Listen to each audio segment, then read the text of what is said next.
ദൈവത്തിന് സ്തുതി. പ്രഭാത കിരണത്തിലേക്ക് സ്നേഹവന്ദനം.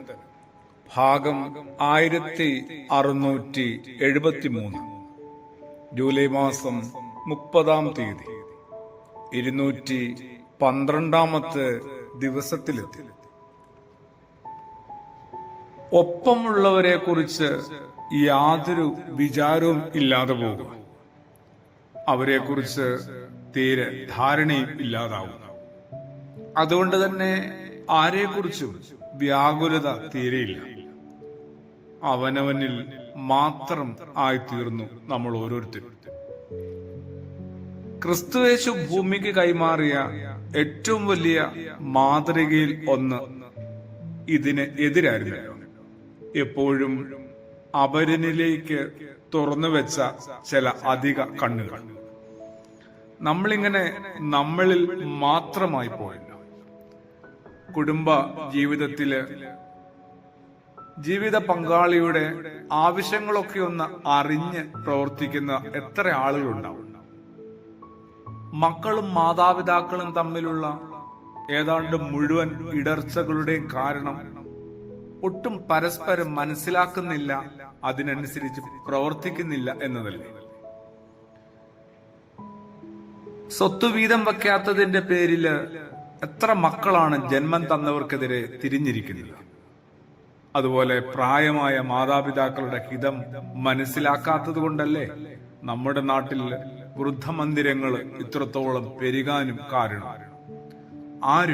ആരെയും ഒട്ടും മനസ്സിലാക്കാൻ ശ്രമിക്കുന്നില്ല.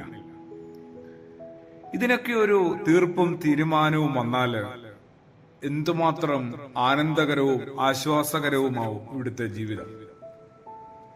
ക്രിസ്തുയേശു അങ്ങനെയാണ് ഭൂമിയിൽ ജീവിച്ച് മാതൃക തന്നത്.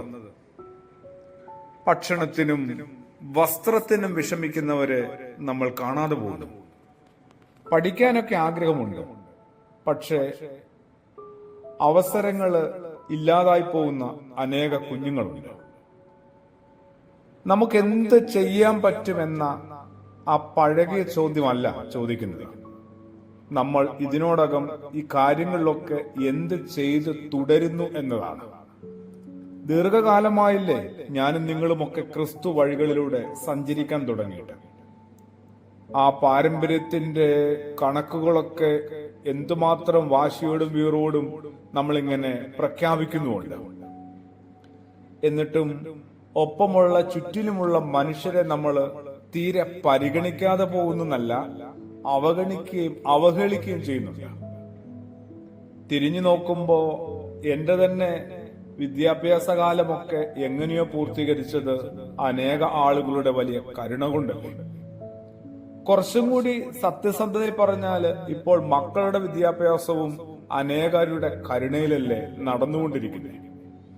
അനേക മനുഷ്യര് തങ്ങള് അധ്വാനിക്കുന്നതിൽ നിന്ന് എന്തൊക്കെയോ മിച്ചം വെച്ചതിലൂടെ എന്തുമാത്രം കുഞ്ഞുങ്ങളാണ്, എവിടെയൊക്കെയോ ഉള്ള എന്തുമാത്രം കുഞ്ഞുങ്ങളാണ് അക്ഷരലോകത്തിലൂടെ നടന്നു പോകുന്നത്.